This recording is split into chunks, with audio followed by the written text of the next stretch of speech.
so I can see all the messages. And do this, this, this, and there we go. Cool. All right, welcome. Thanks for being here. So I need a break. I've been looking into the lore related to, hold on. I've been looking into the lore related to Satan's Little Season. The heat has my hair a mess. I tried, guys. I really did, and I'm just, yeah. And this is actually ointment. It's not, it's to protect me a little bit from the sun, but also dry skin and whatnot from too much sun, because I've been out in it quite a bit. So, I need a break. I was looking into the lore of the Little Season, and while I do think it's a very good theory and concept for where and when we are right now, I think sometimes people try to fit their theory into events, and I try not to do that. I've learned from experience that that's a bad practice. So while I do believe it's possible we are in Satan's Little Season or moving out of it or something, some of the theories out there, they're just inconsistent. They're incongruent with themselves. They say one thing and then immediately say something else. I watched a video that seemed very well put together. But for example, he was talking about the North Pole, and he said, if we go all the way north, and then he said another sentence, and then he said south. And I'm like, if he thinks it's at the North Pole, why is he talking about going south? So, you know, it's just incongruencies that I'm seeing. And that was just an example. So I need a break, and we are going to go to Satan's Little Season, because if we are in that season, I have a book that allegedly took place after Acts, and I've read you guys like an excerpt from it, but I think it's time we looked at the whole thing. I found it at a consignment shop, and it says fire all over the earth. So we're going to check into that. But right now, we're going to look at Truth in TV, because I found something that I thought was intriguing. So we're going to talk about it briefly. There will be spoilers in this video, so if you've not seen these shows, you might not want to watch this video. But I think these are pretty big tells, so you might want to watch the video. I would also like to do Severance, but I spent the extra money I had this month taking care of a pair of twin rats that unfortunately did not make it. But next month I'll try and get Apple again so that I can watch all of Severance and give you guys an analysis on that. Because I should have a degree in this stuff by now. My mom owned video stores when I was a kid, so that's all I did was watch movies. So let's talk about From first, and then we'll go to Devil and Silver. They both have some tells that we want to pay attention to. I give the dogs a little bit of peanut butter before I go live so they can have a snack. I apologize. So let's talk about From. From is basically, I'm going to give you my quick synopsis. It is an area that people keep getting stuck in when they're traveling. People from all walks of life, from all different parts of the country, they get stuck in, no matter how many times they try to drive out of it, they just end up driving right back into it. I have my own theories about where it's going as a show and what it's really trying to tell us with that, and I haven't heard anyone hit on it yet. But there is talk of reincarnation, and that they're supposed to save these children that were sacrificed way back in the day, and that these people keep coming back in these different incarnations trying to stop what already happened. So it's a lot of reincarnation. It's a lot of metaphysical stuff, but I found something that I thought was very interesting. First, I'm going to read you their summary of the show, and then I'm going to tell you what I found, little Easter egg that I found in the show, and we're just going to talk about that aspect. So From is a science fiction horror series about a mysterious town that traps everybody who enters, forcing residents to survive against supernatural nocturnal creatures while uncovering the town's secrets. There are these monsters who allegedly were the parents who sacrificed these children. And the reason they let people keep coming in here is because they feed on them. And that's what they do. That's how they get long life. But they're stuck in this place, and when they come out at night, they're like vampire type monsters, but like really ugly, nasty ones. Okay, so now that we got that taken care of, I want you to check something out. There's this number on the show that keeps coming up. So I'm going to read you their analysis, and I'm going to tell you, I looked up this year because I wanted to know what happened, what events happened or occurred in this year, and why do they keep flashing this number at us in this show? So it's 1069. It's on an ambulance that's in the the show. Now, it's called the Troy T.R.O.Y. designation. It's often referred to by fans and the show's lore as Troy. I don't know why. It has vital supplies because it was driven into the town. It's the only source of medical supplies. Now, the Unit 1069 mystery, the exact same Unit 1069 identification number appears on both the trapped ambulance in the town and on the ambulance that Tabitha, one of the main characters who keeps reincarnating to save these children, she wakes up in after escaping the real world. Again, it's either a holding place, it's either a place kind of like purgatory, or a story that one of the characters, and I don't want to ruin it, but I believe it might also be a book that somebody wrote about events that happened. Now, let's get away from the actual lore of the story and look at just this 1069. Why do they keep flashing this at us? What I did was I plugged in 1069 and I looked up the year because I wanted to know what happened that year. So it's the second millennium.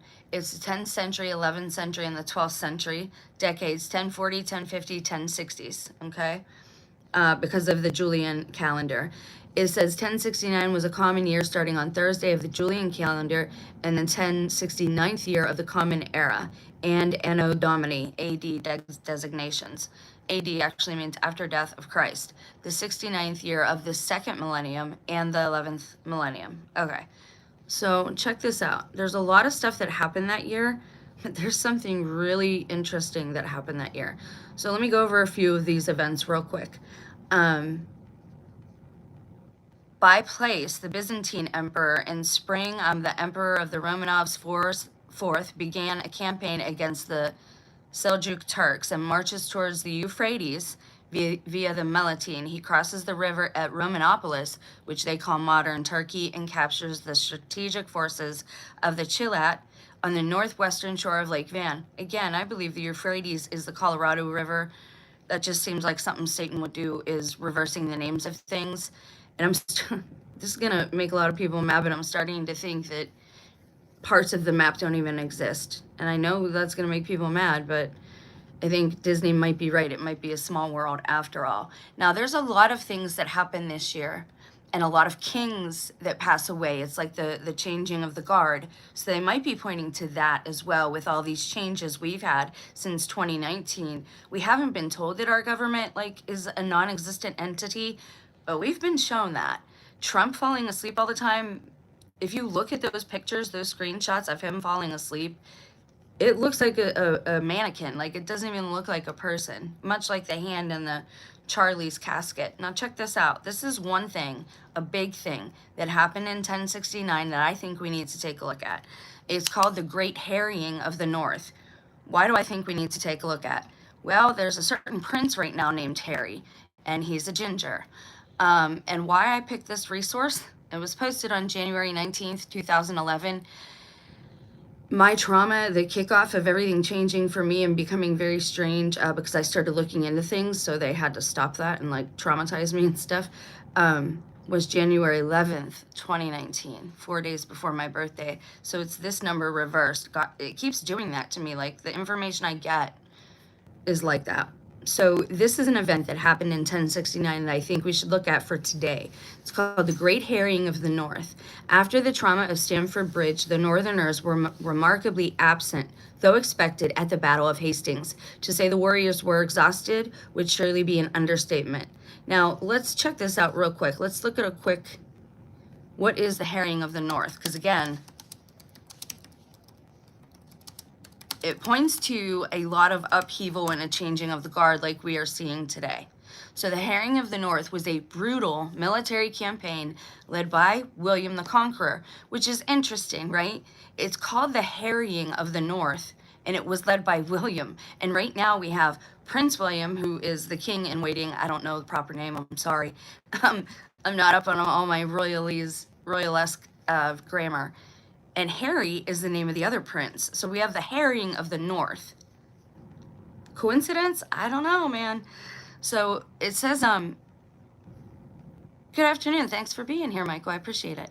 The Harrying of the North was a brutal military campaign led by William the Conqueror between 1069 and 1070, aimed at subjugating northern England and suppressing rebellions. And again, why do they call it the Harrying?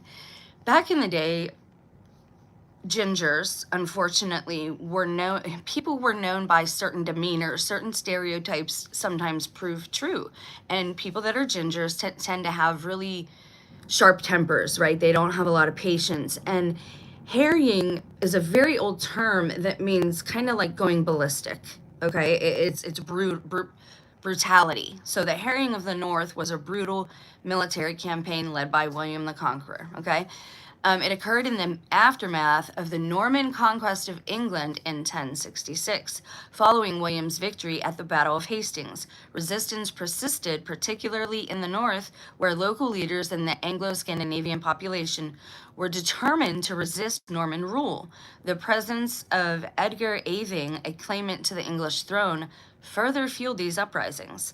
Now, the campaign began in the winter of 1069, which is also telling. Here in America, I don't know that we would do that well if we had a war on our soil in the wintertime. A lot of people don't function that great in the winter here. We kind of burrow in. Russia, on the other hand, would do well in a campaign of that timing, right? Now it says, here's what they did. Now pay attention, because this is what we are seeing today. This is exactly what we are seeing today. The campaign began in the winter of 1069 and continued into 1070. William employed scorched earth tactics, that's the word that's used, systematically destroying crops, livestock, and villages to starve the rebels into submission. I think that's why the show is pointing at that. It's subliminally, and again, I've watched it enough to where I'm like, what does that number mean? Why do they keep showing it? I think it's preparing us. This is exactly what we're seeing. They're telling us now, if we can trust the media, they're telling us that they're dumping out milk and dairy and that all these animals have these diseases and they have to get rid of them, right? And I think, I'm not this way, but I think a lot of people promote the vegan diet because they think it'll make you weak. When we've studied that on this channel, and Egyptians and even gladiators were not allowed to eat meat before they fought. That was considered unclean. For someone with that type of physique. It makes you tired, you have less energy, you don't fight as well when you have a full belly. I mean, it's just true, it slows you down a bit. So they weren't really allowed to eat meat, but a lot of people today are on that diet, right? Oh, now, so I think that this is one reason that it was pointing us to this, is because this is what we're seeing today. And again, William the Conqueror and the harrying, both people in the same family, in a royal family today, which is, the chances of that being a coincidence are pretty unrealistic, in my opinion. The consequences were that the campaign resulted in widespread famine and suffering. With estimates, it won't show me the rest. You're not going to show me the rest? Okay. Now let's go this way. Now let's see. For several years afterwards, the country was riven by internal conflict as the Normans fought to extend their rule, climaxing in a notorious campaign today known as the Harrying of the North. The harrying, which took place in the winter of 6970, saw William's knights lay waste to Yorkshire and neighboring shires. Okay. Now, why was it important? Why does it matter? It marked a turning point in William's strategy for dealing with rebellions. The consequences made it difficult to continue resistance against William. So again, we have these names that keep popping up. Now let me just check here to see if there's anything else of significance right then and there. And again, you have a lot of people involved in this. You have the Vikings, Scandinavians.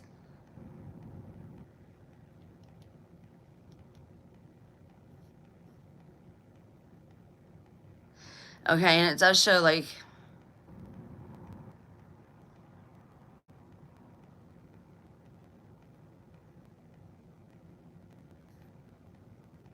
okay, it names a lot of people that died here, but they also, again, there was a lot of kings, like even Asian kings, that changing of the guard that year. Let me go over that real quick. Romanov's force sends a Byzantine fleet to relieve the siege of Bari. The Normans were under Robert Guiscard.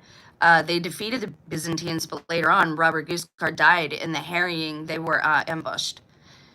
King Abad al-Mutadid, he died after a 27-year reign. He is succeeded by his son. Again, so you see this changing of the guard almost everywhere. Robert Zakaimes was killed. King Swellen of Denmark lands a fleet in Humber, and he attacked 2 castles. William the Conqueror swiftly defeated a rebellion led by Edwin, Earl of Mercia. And then 1069 and 1070, you have the harrying of the north. In Asia, the Emperor Shenzong of Song appoints Wang Anshi as his chief chancellor. He implements the new policies, which include financial and trade reforms, defense and order, institution of Baozhou system, etc. So again, you see Asia having a change in their whole system in this year. And I truly believe, and again, the deaths are, there's so many people who died. One notable death that took place in 1069 was a Moorish historian, which I think, again, is key. It's like they're taking out key people who knew how the world ran so that they could rewrite history. And this is, again, we're seeing this today in live time. All of these things that you see on TV with ICE and the protests. I saw one down here in a really small city, borough outside of Youngstown, and it's all set up. You got to think about how we were taught, everything was shown to us in pictures, and you have these protests. If people if they were real protests, you wouldn't have time to have a big camera that you're lugging around. If it was actual war, and nukes were dropped, you wouldn't have these Pulitzer Prize winning pictures of children running naked through the streets, but nothing is destroyed. There's a reason the pictures are in black and white. We're being lied to about a whole lot. Now, again, 1069, I think that's pointing to the fact that we need to be watchful of Harry and William and of this type of thing, this changing of the guard, this forced coalition and this forced way of life, upon people. They didn't want to be under Norman rule, but they were forced to be so. Now, if you want to look more into it, into like the schematics and the strategy of everything, there is more information on King William's William the Conqueror on his. It says that the bodies of the inhabitants, he left them lay scattered across the countryside, unburied and rotting, and that starving exiles made their way south, either to die on the road or to sell themselves into slavery for food.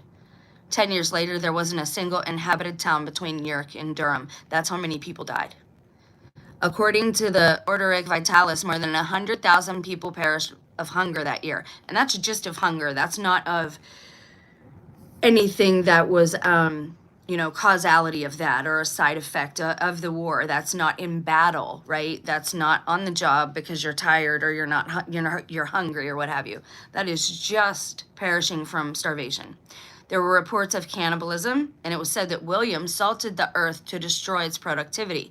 This may or may not be true, but even 17 years later, the Doomsday Book is noted with page after page of the word waste, and is estimated that in 1086, only 25% of the original population lived in Yorkshire. Wow, and it's talking about people who were paid off and whatnot. This is rough. And there's comments below. So this is from 2011, and I like to go back because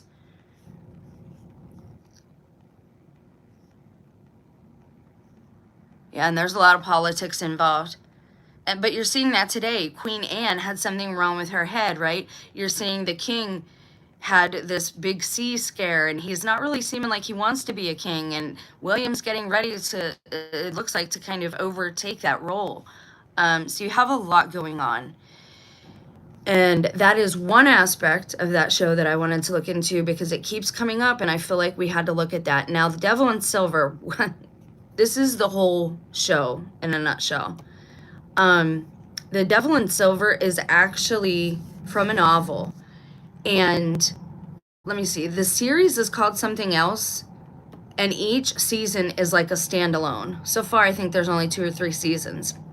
Now, The Devil in Silver is Pepper. He's the main character. He's a hot-tempered moving man. He's wrongfully committed. Now, here's what happens, and this is crazy. It's like a lot of targeted individuals. So the guy gets into a fight because he's protecting his woman and their child, or her child, from like the ex. The ex is over there. He's getting rowdy. He's doing this stuff. So this guy, instead of going to jail, they commit him in one of the worst places I've ever seen. Like, it's some forgotten place in the city, and its roof is falling in, and only certain rooms are inhabitable, and only certain floors can be accessed, and it's very just decrepit looking, right from the jump. It's looking like rough.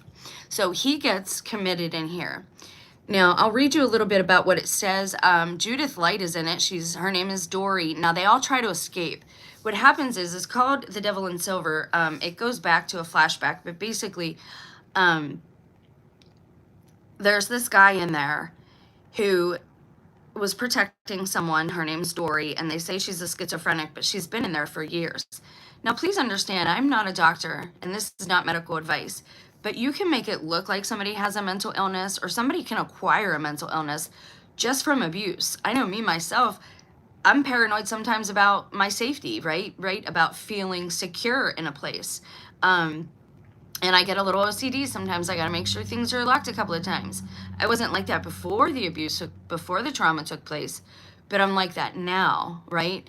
It's like a hypervigilant state. I want to propose that this show, this guy is wrongfully committed. This other guy in the past, like in the 50s or 60s, he protects Dory from this insane doctor. Now, much like we hear with a lot of this era, the doctor wants, oh, the woman's not happy at home, so she needs to go see somebody. And, they're talking about lobotomies and all this wild stuff. This guy goes to protect her, and what you find out is the doctor of this place, it reminded me of the Reanimator from the 80s. The doctor of this place is like a mad scientist, and he has a demon. Or he is a demon. Now, some people think that he's the devil. They discuss this throughout the series, but I want to present to you a hypothesis that I think is important in knowing. God's kingdom and Satan's kingdom are here at the same time, operating side by side. When Satan said to Christ that he could give him whatever he wanted, right? Because the world was his. He's the ruler of the world. He did not say the ruler of earth. He did not say the ruler of Eden. He said the ruler of the world. Now, if you read the Bible and you understand that the world means secular, people who aren't of the church, worldly, the world system, the financial system, the education system, entertainment, it all belongs to Satan. Not the earth itself, but that world, the worldly stuff, the worldly system belongs to him. I want to propose to you, knowing what I do about TIs, talking to a lot of different TIs over the last few years, seeing some people get committed and get released, I think that the whole psychiatric industry is Satan's. I think it belongs to him. Where we have the church, we might go talk to a priest, get counseled by a spiritual leader, or an Orthodox priest, whatever your thing is, an imam. Where we have these spiritual leaders and spiritual guides, Satan has these doctors, right? And notice how like Satan they are. When you talk to them, they never answer questions for you. They always answer questions with a question. Even Satan's children are like that, right? If they want to evade the truth, if they don't want to be honest with you, but you have them caught in some way, they always answer a question with a question, all right? In the psychiatric industry, it does a really good job of hiding the fact that there are other entities here with us.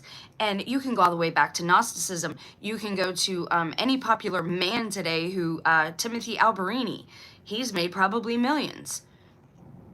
Just because I'm a woman and I don't have a degree behind me doesn't mean that I'm insane. There are a lot of people out there who agree with me, billions of people, in fact, that there is a world that we cannot see here operating with us.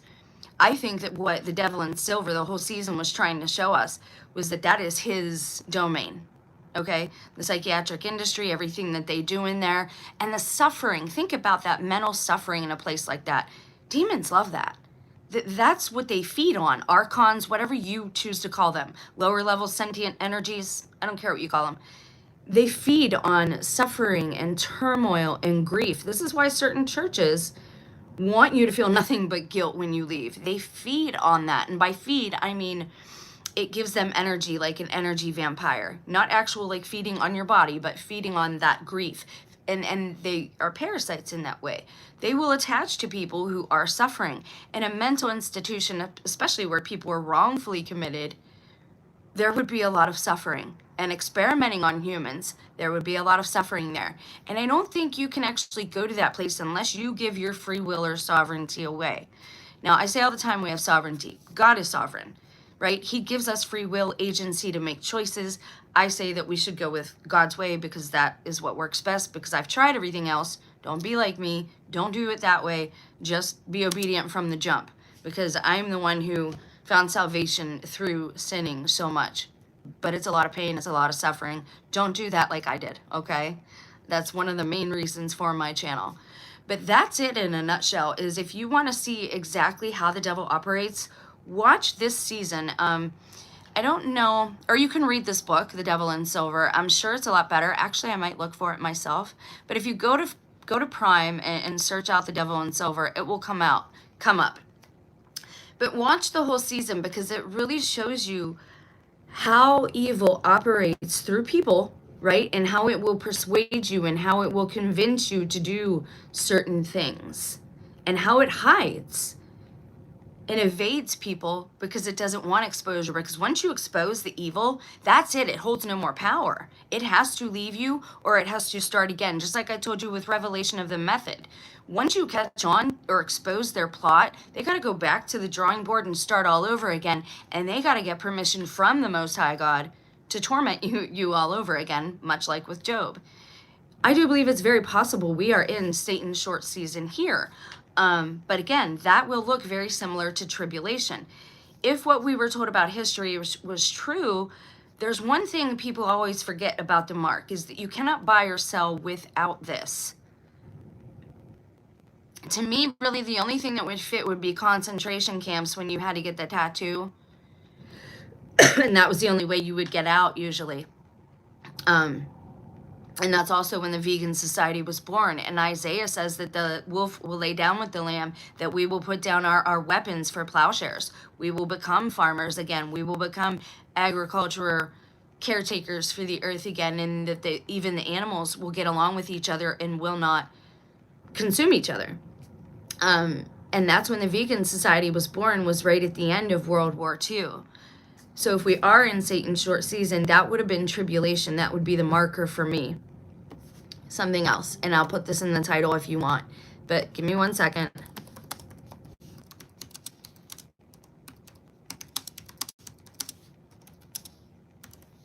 This is something nobody's looking at. And I tell you all the time, you can think what you want to about the Catholic Church. You're going to anyway. But give me a second to read something to you, because the Catholic Church has a lot of what we're missing. It has the 88 books. They're not considered apocrypha. It's considered canon.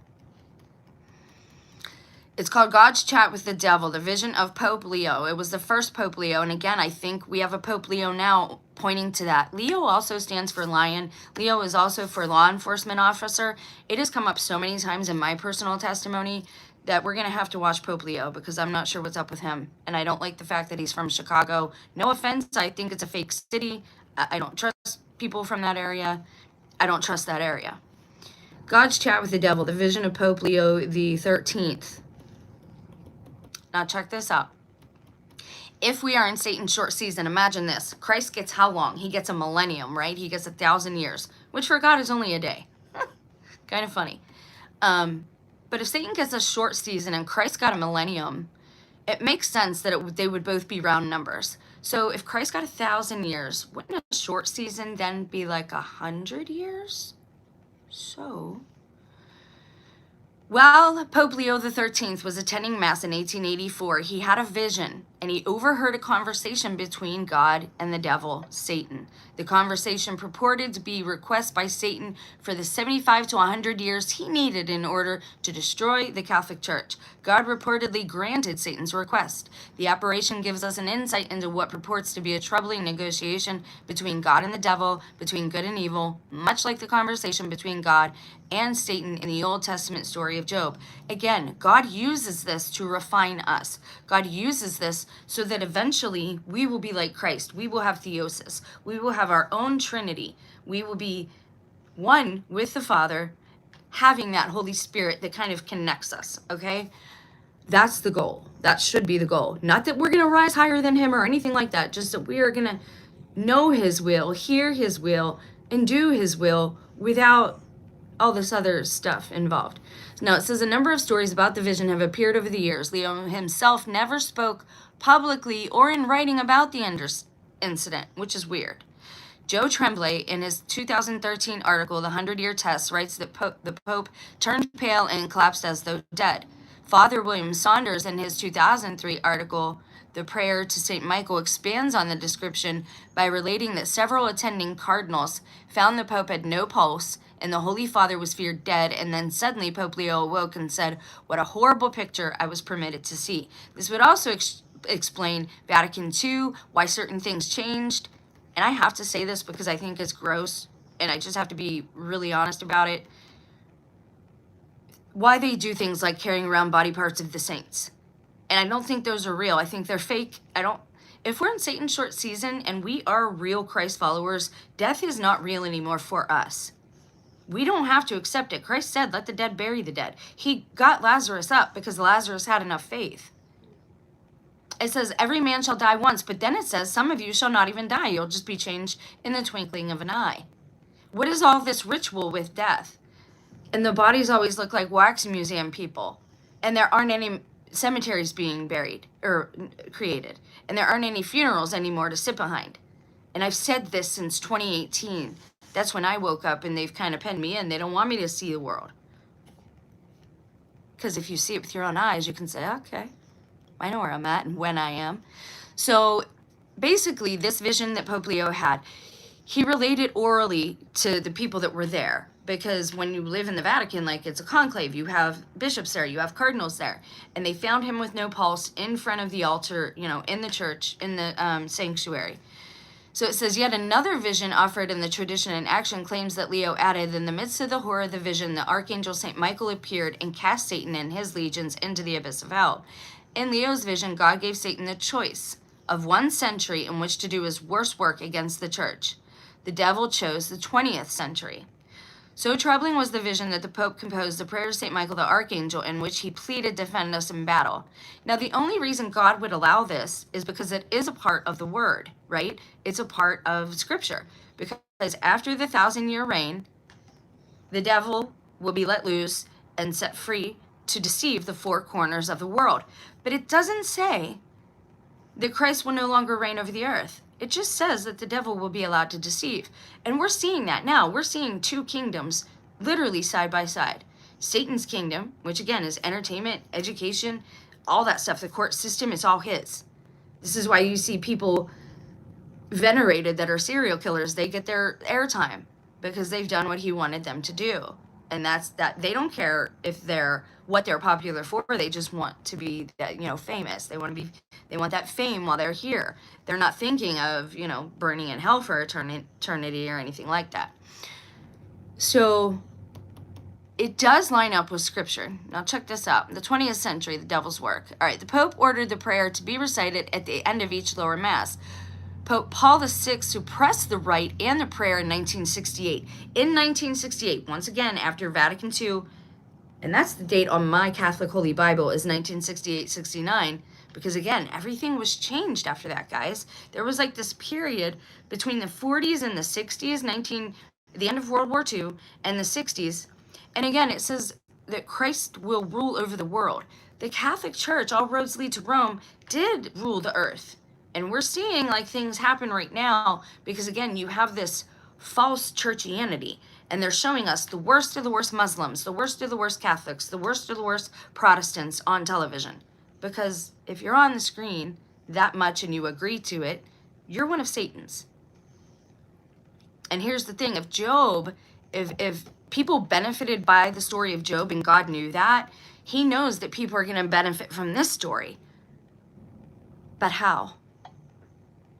Much like I said, we've always been watched. Now they're just doing damage control. These cameras have been on us since we were wee little.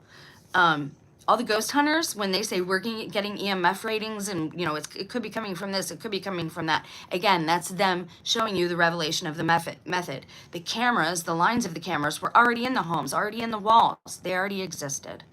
The Bible mentions a mysterious clash between the Archangel Michael and Satan over the body of Moses. That is one of my favorite parts of the Bible. And I think it's either because Moses is one of the two witnesses, because you do see him later when Christ transfigures, he witnesses Christ's divinity. He's one of two. Him and Elijah see his divinity.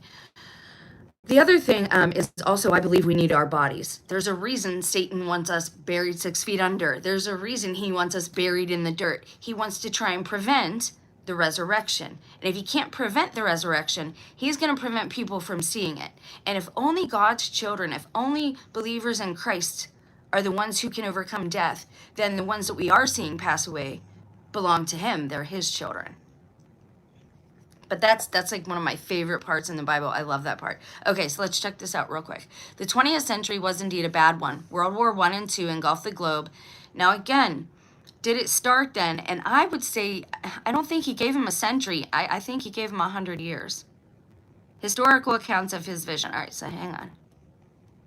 Historical investigations give the first public story in a 1933 German newspaper about the prayer to the Archangel St. Michael. A year later, Father Burrs, a German writer, claimed that after an extensive search, he could find no mention of the vision. A 1955 edition of the Roman journal Ephemerides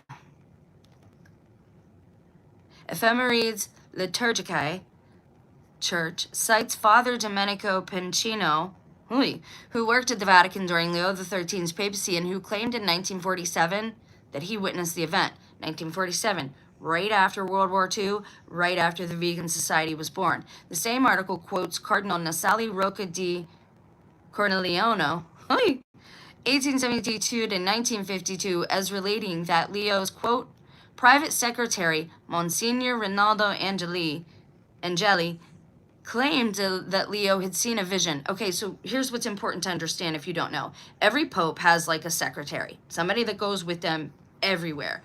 I would say he's like a bodyguard, but they have those too. He's like an assistant, right? Like if you want a mocha, he'll go get you a mocha. If you want not bothered by a certain person, he'll intervene. Like this is what they do. It's just what they do, and you need that. You need an assistant when you have a position like that. So this person, his assistant, claimed that Leo had seen a vision of demonic spirits who were congregating on the eternal city.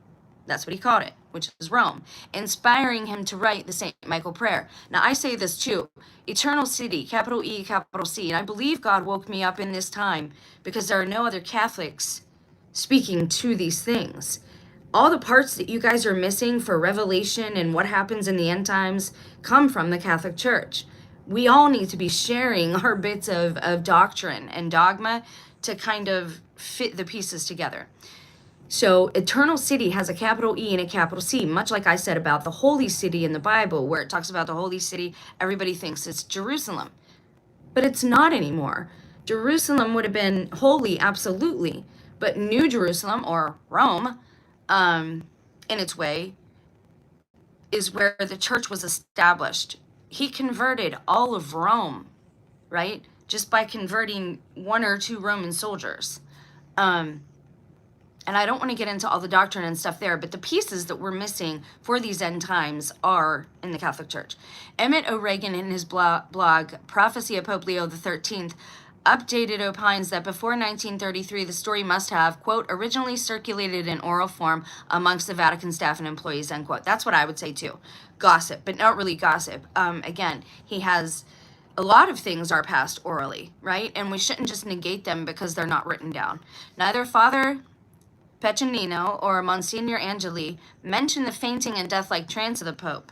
O'Regan writes that Piccinino said, "We saw him raise his head and stare at something above the masked celebrant's head. He was staring noiselessly without batting an eye. His expression was one of horror and awe, the color and look of his face changing rapidly. Something unusual and grave was happening to him, and then, coming to his senses, he headed for his private office." End quote.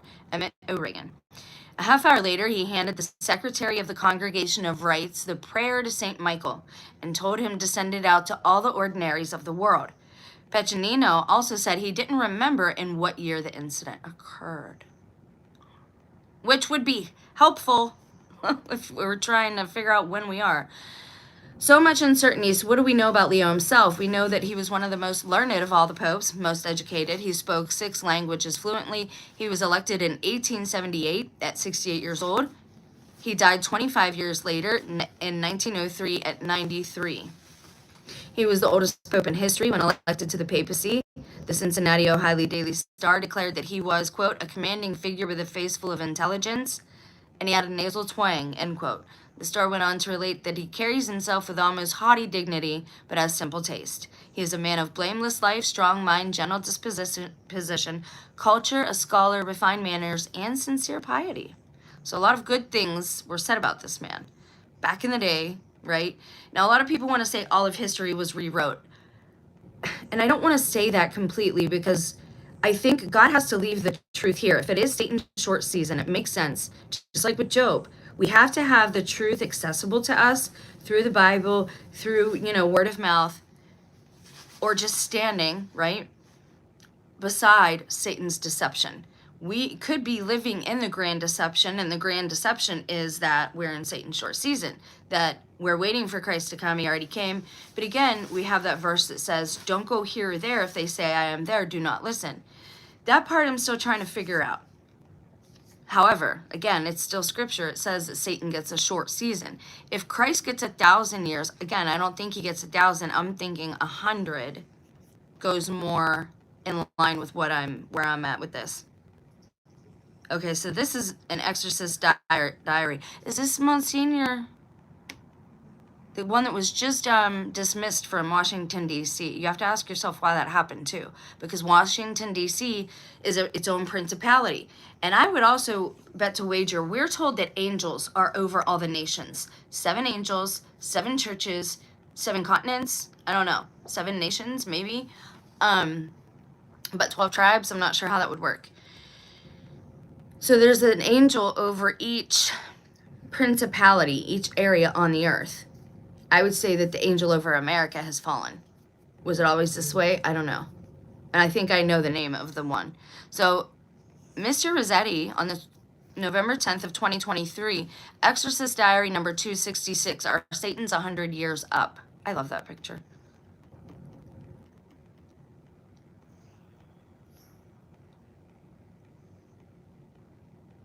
Interesting. Okay, so he says, why is it that in only the last few years, after decades of a long drought, has the church actually started to train exorcists? When I started in this ministry years ago, there were only a handful of exorcists and no formal training. Even now, despite the Holy See's request that every diocese have an exorcist, there are still entire countries without any. I wonder if Africa has any, because they have a lot of those weird, videos of almost demonic people that you see quite often these days. Moreover, almost all seminaries still do not include any deliverance training. And again, proper deliverance requires fasting, guys. You have to fast. They remove that from the NIV. I do not read that version, mainly because of that.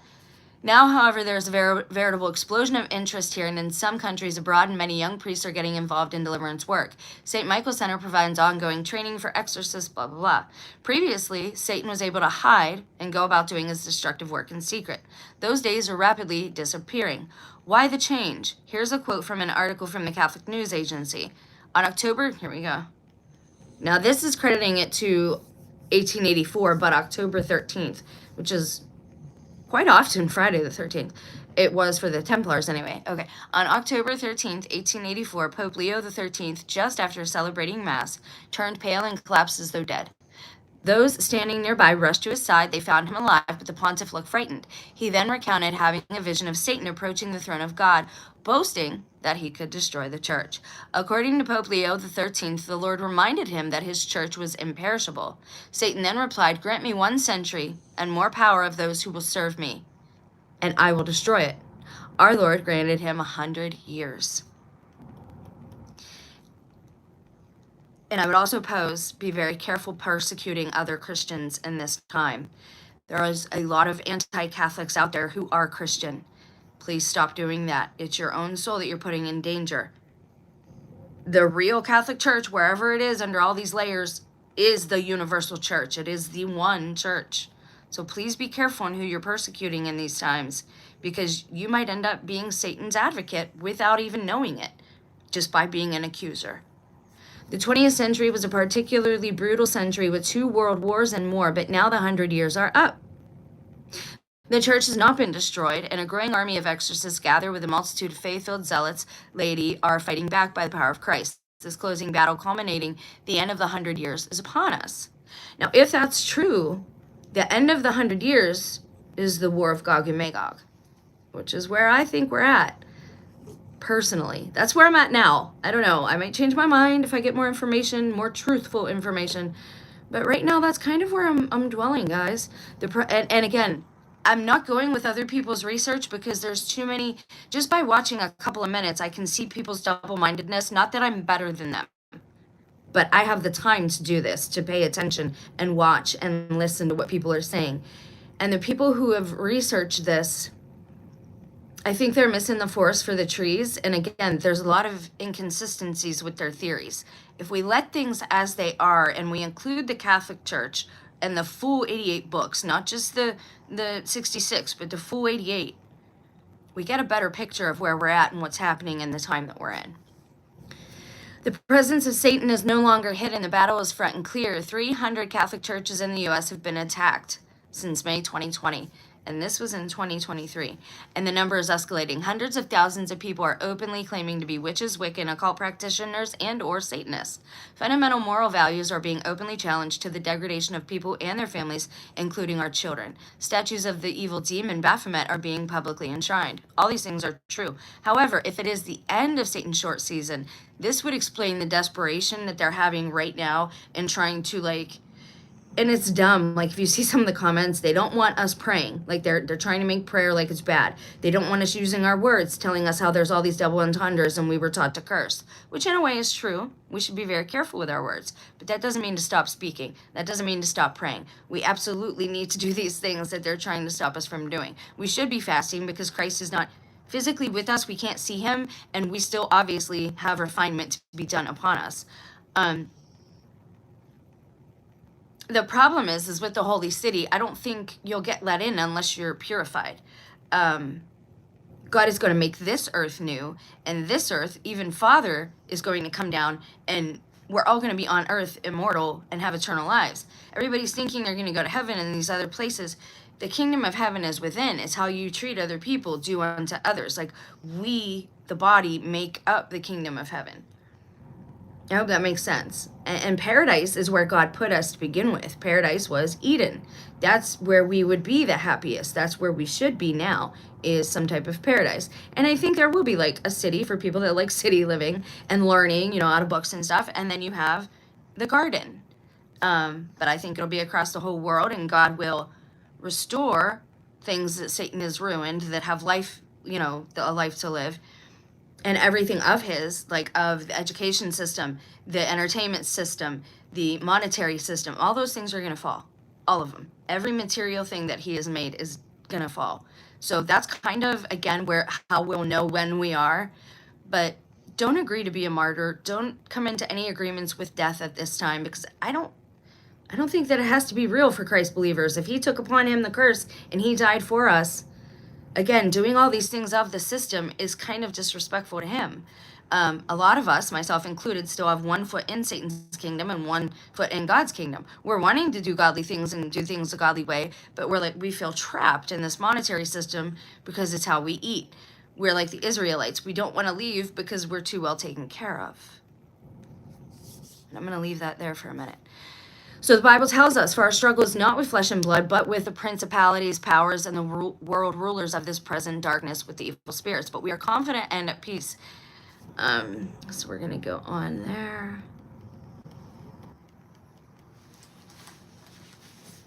And look at one more thing about this warning.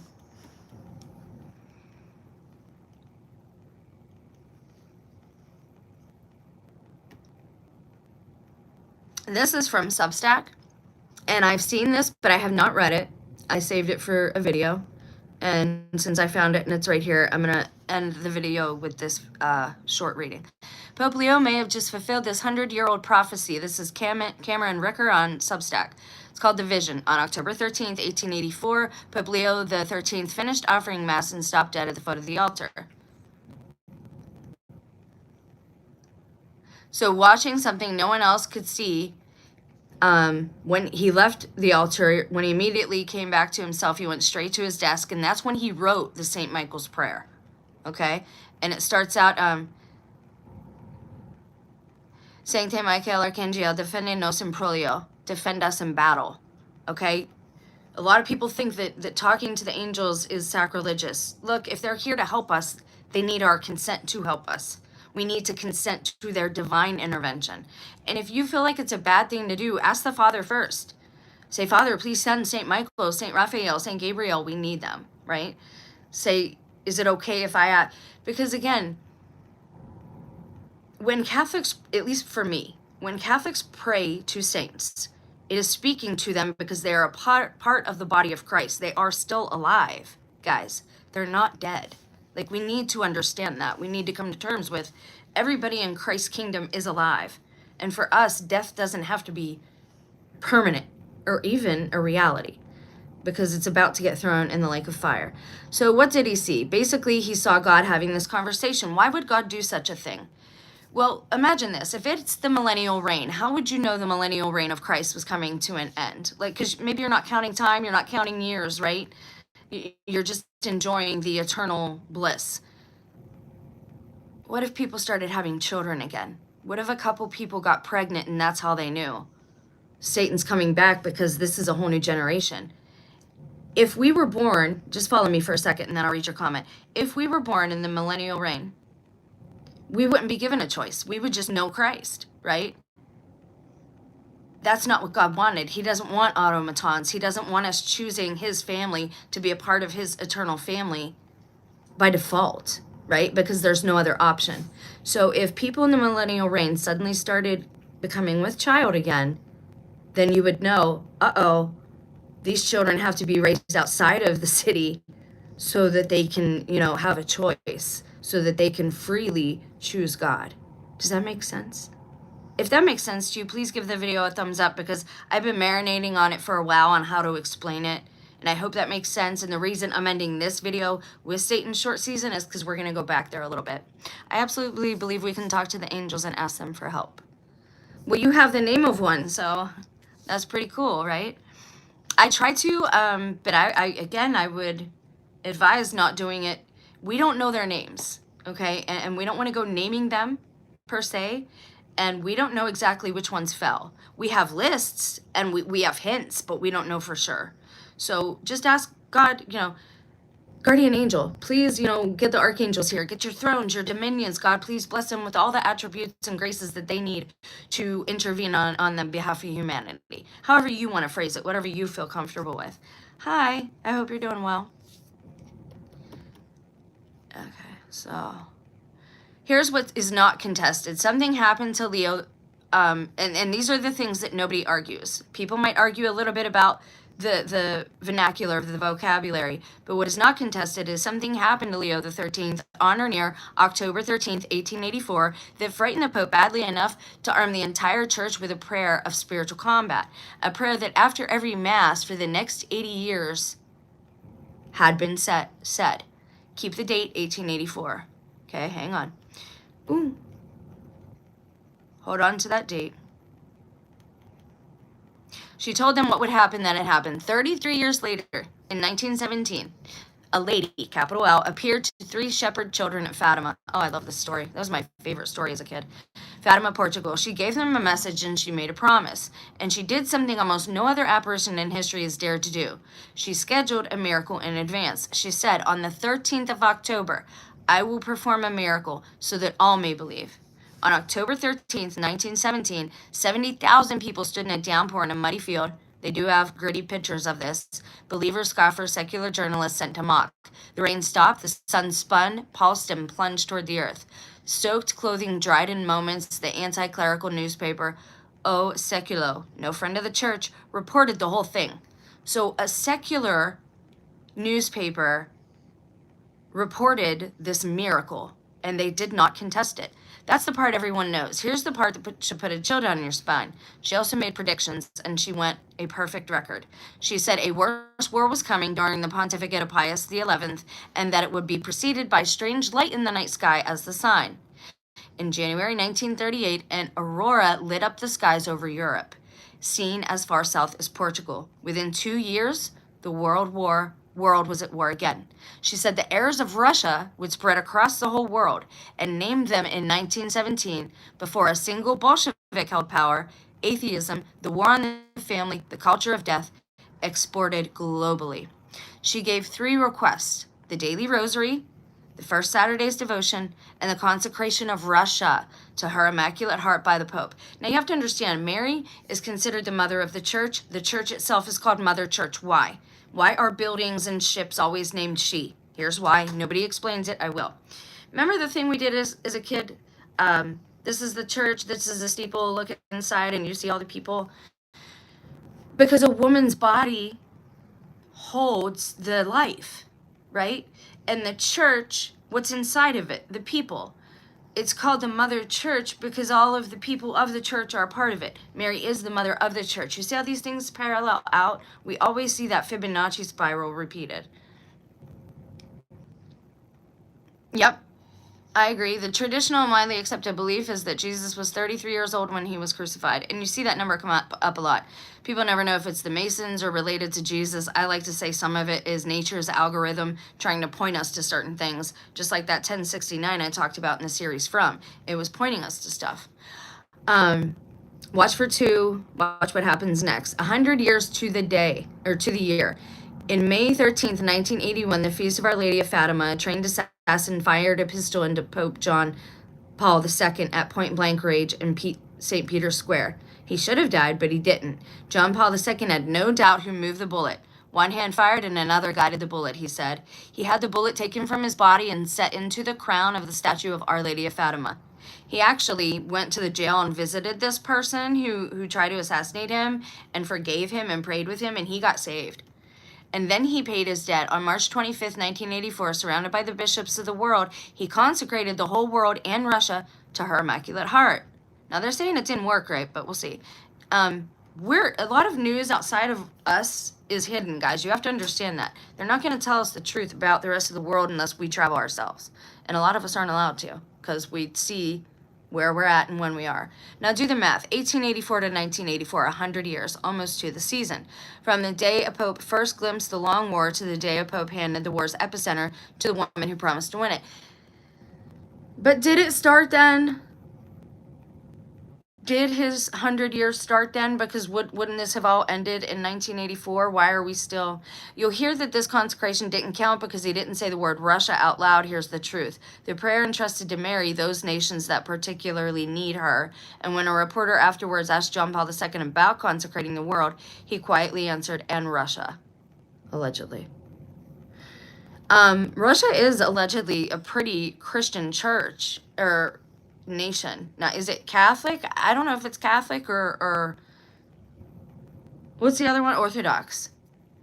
That's the first schism, was the Catholic Church split from Orthodoxy. And we'll have to look up the year that happened too. Because again, all roads lead to Rome for a reason. Rome, the church, did rule over the earth. And one person on earth who actually received the request settled it. In a 1989 letter, Sister Lucia confirmed the consecration was done as Our Lady asked. Allegedly, because she looks like a whole different person that they put in the Vatican. I don't know why. They won't tell us the 3 secrets of Fatima. They say they've told us. But things are still happening that allegedly shouldn't be happening if everything was done the way she said it should be done. Enter Leo, our current Leo. On May 8th, 2025, white smoke, and the new Holy Father walks onto the loggia and gives his name. Leo. Leo the Lion, the first Leo in over a century, the name of the very Pope who knelt at the altar in 1884 and armed the church for battle. 5 days later, on May 13th, 2025, the feast of Our Lady of Fatima, his pontificate was consecrated to her Immaculate Heart at the shrine in Portugal, before more than 250,000 pilgrims on the 108th anniversary of her apparition at Fatima. A Pope named Leo consecrated to Fatima on her feast, in the very century her triumph was promised. I'll be straight. Pope Leo XIV himself said he chose the name mainly for Leo XIII's social teaching, Rerum Novarum, and the dignity of labor in an age of new upheaval, not explicitly for Fatima. So I'm not putting words in his mouth, but Providence does not need a pope to announce the pattern for the pattern to be real. The dates are the dates. In the end, my Immaculate Heart will triumph. She didn't just promise victory in heaven. Look around you. We are living in the springtime, and this time there are numbers. This Easter, dioceses across America reported record or near record waves of adult converts. Now it gets into the numbers in Gen Z. Sister Lucia, the seer of Fatima, wrote to Cardinal Carlo Cafera that the final battle between the Lord and the reign of Satan would be fought over marriage and the family. How many of us know this from experience? Read the book of Revelation and you'll see it's been the war all along. And a great sign appeared in heaven, a woman clothed with the sun, the moon under her feet, and on her head a crown of 12 stars. That's Mary. For everyone that doesn't know, this is why Protestants need Mary. Fits the revelation of Jesus Christ is a revelation of his birth, his ministry, his death, and what comes next. It's everything all condensed. That's what Revelation is. And again, people miss these things. They're looking for things that have already occurred. Mary is that one, okay? Now war arose in heaven, Michael and his angels fighting against the dragon, Revelation 12:7. The woman, the dragon, St. Michael, the same three figures from 1884 to 1917 from your living room tonight. The dragon could not stop her in the sky over Fatima. He could not hold the Soviet Union together. So now he comes for the one battlefield that's left. Your marriage, your fatherhood, your motherhood, your sons, and your daughters. Our Lady asks two simple things. Pray the rosary daily, make first Saturdays. First Saturdays are a big deal in the church right now, because if you go on a first Saturday of the month, if you go to confession, you don't have to be Catholic to go to confession. Trust me, it's good for the soul. If you're somebody who likes therapy, go see a priest for 10 minutes. You feel good when you walk out, because it's real quick. They don't sit and dwell on what you've done, right? As long as you seem like you're going to make amends for it, they give you absolution, which is good. And again, there are people with Satan's short season theory saying that we don't have the authority to be baptizing people and to be doing all this. The Bible is still here. There are still people being born. There are still people unsaved. You cannot tell them to stop spreading the gospel. You cannot tell them to stop baptizing. That's blasphemous. If I'm in the wilderness and I'm with a homeless person who wants to be saved just by seeing me read the Bible and I'm the only one around, I will baptize that person. I will ask God for permission and I will baptize. Like, this is how we need to be in these days, because things are falling apart and we're not quite sure how they're going to get put back together again. It depends on what era we're in. I would say that the data centers aren't what they say. I think these beings want to try and live on digitally in some way. They want to make their own matrixy thing. If God's destroying it all with fire, I'm not quite again, they're blinded by pride. They're trying to outthink God, and it doesn't work, right? So there are obviously going to be inconsistencies with their strategies and techniques and escape plans. But and the use of the water concerns me for a whole other reason. I don't think that's not for data, not in the way they're explaining. So it depends on what year the 100 years actually began. Mary might have wanted all of this stuff done before the war, because again, everyone who is not saved outside of the city, the holy city, during Gog and Magog, the second Gog and Magog try to attack the holy city of the saints, fire will come down from heaven and burn up everything that is not of God. I have the full belief that those of us who are baptized and believe that we can be preserved, protected, if it's God's will, or changed, into our immortal bodies.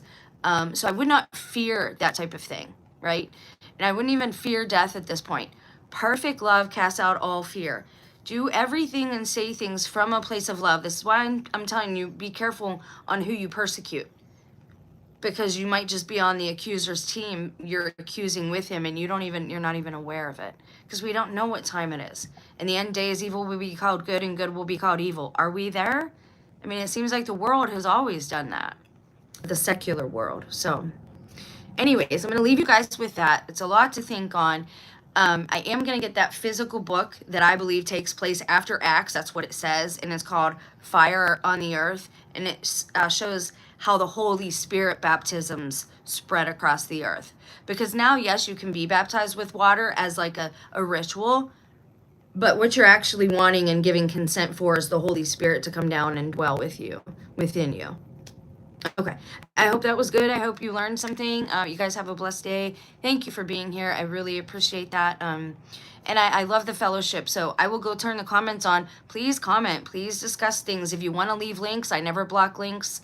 I will watch a few minutes, but if somebody gets inconsistent, I don't want that in my ear gates and eye gates, and neither should you. If you notice somebody is inconsistent with their own words and something they just said, don't listen to that person. They're confused and they just don't know it yet. You guys have a blessed day. Thanks for being here. Pray, fast, repent, forgive, love, repeat.